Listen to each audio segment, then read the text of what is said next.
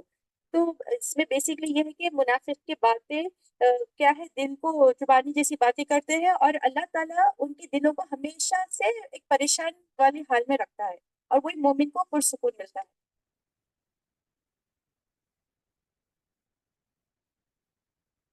اور میں 153 کوشچن 154 تھا شاید نبا جی.